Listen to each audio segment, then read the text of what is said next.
میری طبیعت کو انہوں نے اس طرف مائل کیا کہ شہر رسول صلی اللہ علیہ وسلم کے حوالے سے کچھ عرض کروں.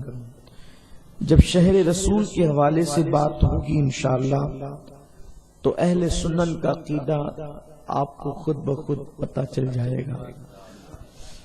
حج اسلام کے ارکان میں سے 5واں عظیم رکن ہے، اور اللہ پاک نے قرآن مقدس میں فرمایا من استطاع الیہ سبیلا، جن کو استطاعت ہے وہ حج کرے. ہر صاحب استطاعت پر حج فرض ہے، اور صاحب استطاعت اس کو کہتے ہیں کہ جو اپنے وطن سے لے کر مکہ مکرمہ تک سفر کا خرچ اٹھا سکے. سفر کے درمیان جتنے دن وہ اپنے گھر سے غائب رہے گا اتنے دن کے اپنے اہل و عیال کے اخراجات دے سکے اور وہاں پر ارکان کی ادائیگی کر سکے، اسی کو کہتے ہیں استطاعت ثابت ہو گئی. جن لوگوں میں اتنی استطاعت ہے ان پر حج فرض ہو گیا. اللہ کے پیارے حبیب مصطفیٰ کریم رؤوف الرحیم صلی اللہ تعالی علیہ وسلم ارشاد فرماتے ہیں کہ جن پر حج فرض ہو جائے اور وہ حج میں تاخیر کرے، دیری کرے، وہ گنہگار ہوں گے. آقا کریم صلی اللہ علیہ وسلم نے یہاں تک فرمایا جن لوگوں کی استطاعت حج کرنے کی ہے اور اس نے حج نہیں کیا، یا تو وہ یہودی ہو کر مرے یا تو وہ نصرانی ہو کر مرے. یعنی کہ جو حج نہ کرے استطاعت کے باوجود، گویا کہ اس کے ایمان چلے جانے کا خطرہ ہے. اور جو حج کر لیتے ہیں اور حج کرنے کے بعد حاجی کی حیثیت سے اپنی زندگی کو گزارتے ہیں. حاجی کی حیثیت سے زندگی گزارنے کی بات اس لیے کر رہا ہوں کہ بہت سارے حاجیوں کو ہم نے بھی دیکھا ہے اور آپ نے بھی دیکھا ہوگا کہ جدہ سے آتے ہیں تو داڑیاں مڈا کر کے آتے ہیں. بہت سارے حاجیوں کو یہاں تک دیکھا گیا کہ مکے میں ہندی فلمیں دیکھتے بیٹھتے ہیں.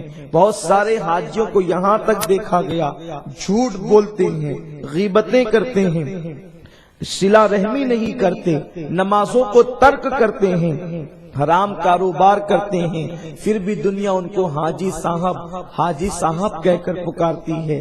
لیکن اللہ اکبر، وہ حاجی جس نے اللہ کے لیے حج کیا اور اس کے بعد وہ بندے نے حاجی کی حیثیت سے اپنی زندگی کو گزارا، ایک سچے حاجی کی حیثیت سے قیامت کے دن اللہ اس کو اختیار عطا فرمائے گا کہ وہ اپنے گھر والوں سے 400 لوگوں کی شفاعت کرے گا، اور اللہ اس کی شفاعت اس کے خاندان والوں کے حق میں قبول فرمائے گا. 400 لوگوں کی وہ شفاعت کرے گا، 400 لوگوں کی وہ سفارش کرے گا.